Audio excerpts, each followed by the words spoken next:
السلام علیکم ورحمۃ اللہ وبرکاتہ۔ پیارے دوستوں، آج ہم ایک ایسے راز سے پردہ اٹھائیں گے جو اکثر ذہن میں آتا ہے۔ سوچئے، اللہ تعالیٰ نے دنیا میں لگ بھگ 1,24,000 انبیاء کرام پیغمبر بھیجے، لیکن قرآن مجید میں صرف 25 عظیم ہستیوں کے نام ہی کیوں محفوظ رکھے گئے؟ باقیوں کا ذکر کیوں نہیں؟ کیا اس کی کوئی گہری حیران کن وجہ ہے؟ یہ ویڈیو صرف معلومات کے لیے نہیں، بلکہ ایک ایسا روحانی اور تاریخی سفر ہے جس میں ہم قرآن مجید کے ان 25 چنندہ انبیاء کرام کی زندگی کے بڑے واقعات، ان کے مشن اور ان کی قوموں کے انجام کو سمجھیں گے۔ تو آئیے اس سفر کا آغاز کریں۔ نمبر 1، حضرت آدم علیہ السلام۔ ہمارا سفر شروع ہوتا ہے دنیا کے پہلے انسان اور پہلے نبی حضرت آدم علیہ السلام سے۔ جب کائنات میں کوئی انسان نہ تھا، اللہ نے مٹی سے آدم کا پتلا بنایا، روح پھونکی اور انہیں عقل و علم عطا فرمایا۔ اللہ نے فرشتوں کو حکم دیا کہ وہ آدم کو سجدہ کریں۔ سب نے کیا سوائے ابلیس کے، جس نے تکبر کیا اور راندہ درگاہ ہو گیا۔ جنت میں ایک درخت سے روکے جانے کے باوجود شیطان کے بہکاوے میں آ کر حضرت آدم اور حوا علیہ السلام سے خطا ہوئی، مگر انہوں نے فوراً توبہ کی، اللہ نے معاف فرمایا اور انہیں زمین پر اتارا۔ یہیں سے انسانیت کی شروعات ہوئی۔ حضرت آدم کی زندگی سکھاتی ہے کہ انسان سے خطا ہو سکتی ہے، مگر توبہ اسے اللہ کا پیارا بنا سکتی ہے۔ نمبر 2، حضرت ادریس علیہ السلام۔ آدم علیہ السلام کے بعد نبوت کا سلسلہ حضرت ادریس علیہ السلام کے ہاتھوں میں آیا۔ قرآن انہیں سچا، صابر اور بلند مقام والا نبی کہتا ہے۔ وہ پہلے انسان تھے جنہوں نے قلم سے لکھنا سیکھا، لباس سلائی کا طریقہ ایجاد کیا اور علم نجوم و حساب کی بنیاد رکھی۔ ان کی زندگی کا سب سے حیران کن واقعہ یہ ہے کہ اللہ نے انہیں زندہ چوتھے آسمان پر اٹھا لیا۔ یہ ان کے علم، تقوی اور اخلاص کی پہچان تھی۔ نمبر 3، حضرت نوح علیہ السلام۔ اور اب ہم بڑھتے ہیں اس نبی کی طرف جنہوں نے 950 سال تک اپنی سرکش قوم کو اللہ کی طرف بلایا، حضرت نوح علیہ السلام۔ ان کی قوم نے ہر بات کا مذاق اڑایا، یہاں تک کہ جب انہوں نے اللہ کے حکم سے کشتی بنانی شروع کی تب بھی لوگ ہنستے تھے۔ مگر جب اللہ کا عذاب آیا، آسمان برسا اور زمین سے چشمے پھوٹے، تو وہی لوگ پانی میں ڈوب گئے جو مذاق اڑاتے تھے۔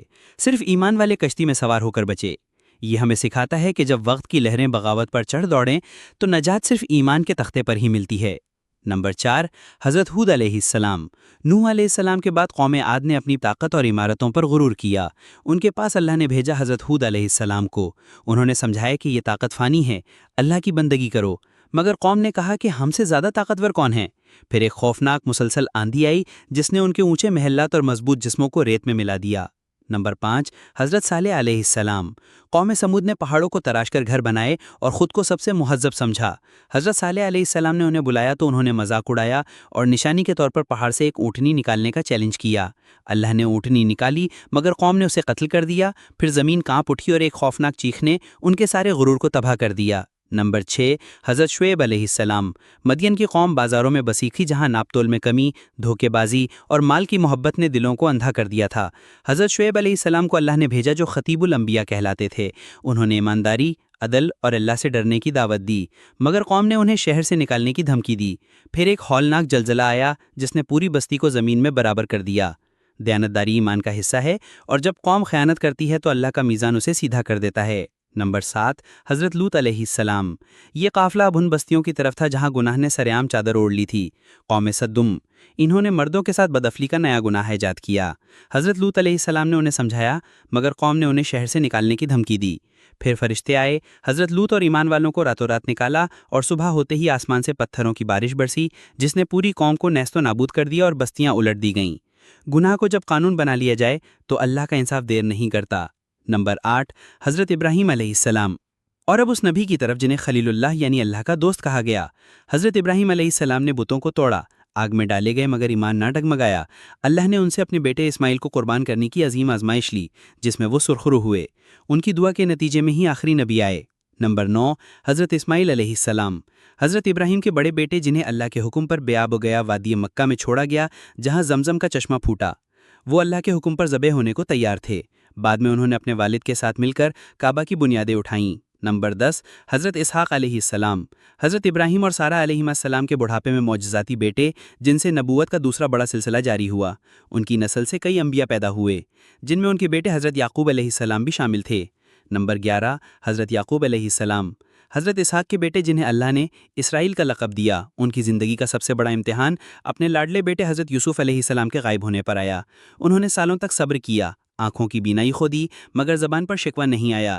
صبر کی ایسی مثال قائم کی جو تا قیامت یاد رکھی جائے گی۔ نمبر 12 حضرت یوسف علیہ السلام۔ ان کی کہانی کو قرآن نے احسن القصص یعنی سب سے خوبصورت کہانی کہا ہے۔ بھائیوں کے حسد کا شکار ہو کر کنویں میں پھینکے گئے، غلام بنائے گئے، قید میں ڈالے گئے، مگر ہر حالت میں اللہ پر بھروسہ رکھا۔ آخرکار بادشاہ نے انہیں وزیر بنا دیا اور انہوں نے سالوں بعد اپنے بھائیوں کو معاف کر کے انسانیت کی روشن مثال قائم کی۔ Number 1 narrator.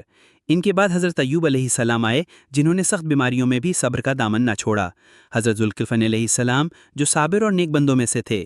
پھر حضرت موسیٰ علیہ السلام جن کا قرآن میں سب سے زیادہ ذکر ہے، انہوں نے فرعون کے ظلم سے بنی اسرائیل کو نجات دلائی اور تورات لائی۔ ان کے بھائی اور ساتھی حضرت ہارون علیہ السلام۔ حضرت الیاس علیہ السلام جنہوں نے اپنی قوم کو بت پرستی سے روکا۔ حضرت یونس علیہ السلام جو مچھلی کے پیٹ میں قید ہوئے اور وہیں اپنی توبہ سے اللہ کی رحمت کے حقدار بنے۔ حضرت زکریا علیہ السلام جنہیں بڑھاپے میں اللہ نے حضرت یحییٰ علیہ السلام جیسا نیک بیٹا عطا فرمایا۔ حضرت یحییٰ علیہ السلام جو پاکیزگی اور حق گوئی کے عظیم نمونے تھے اور جنہیں حق کے بدلے شہادت نصیب ہوئی۔ حضرت عیسیٰ علیہ السلام جو معجزات سے بھرپور زندگی کے مالک تھے، بنا باپ کے پیدائش، پالنے میں کلام، بیماروں کو شفا اور مردوں کو زندہ کرنا۔ اللہ نے انہیں زندہ آسمان پر اٹھا لیا اور وہ قیامت سے پہلے بھی واپس آئیں گے۔ اور آخر میں سید الانبیاء حضرت محمد صلی اللہ علیہ وسلم، جن پر نبوت کا سلسلہ مکمل ہوا، جن پر قرآن نازل ہوا اور جن کی زندگی قیامت تک کے لیے رہنمائی کا مینار ہے۔ نریٹر۔ تو پیارے دوستوں، یہ تھے قرآن مجید کے وہ 25 عظیم انبیاء کرام جن کا ذکر اللہ نے اپنی کتاب میں محفوظ فرمایا۔ ہر ایک نبی کی زندگی میں سبق، قربانی، صبر اور توحید کا پیغام ہے۔ اور اب اس سوال کا جواب جو ہم نے شروع میں اٹھایا تھا کہ جب لاکھوں انبیاء دنیا میں تشریف لائے تو پھر قرآن مجید میں صرف 25 کے نام ہی کیوں ہیں؟ اللہ رب العزت نے قرآن میں خود فرمایا ہے کہ ہم نے کچھ رسولوں کا ذکر کیا اور کچھ کا ذکر نہیں کیا۔ قرآن مجید کا مقصد ناموں کی ایک فہرست دینا نہیں تھا، بلکہ ہدایت کا پیغام دینا تھا۔ یہ 25 انبیاء وہ منتخب حضرات ہیں جن کے واقعات، آزمائشیں اور جدوجہد ہماری اصلاح، نصیحت اور عبرت کے لیے سب سے زیادہ مؤثر تھے۔ ان کی کہانیاں ہمیں سکھاتی ہیں کہ چاہے حالات جیسے بھی ہوں، حق کی راہ پر چلنا ہی اصل کامیابی ہے۔ اللہ نے ان کی کہانیوں کے ذریعے وہ بنیادی اصول اور عبرت کے پہلو اجاگر کیے جو ہر دور کے انسان کے لیے ضروری ہیں۔ یہ اللہ کی حکمت ہے کہ اس نے ہمارے لیے وہ پیغام چنا جو ہمیں سب سے زیادہ نفع دے سکے، نہ کہ صرف ناموں کی تعداد گنوائی جائے۔ اللہ حافظ۔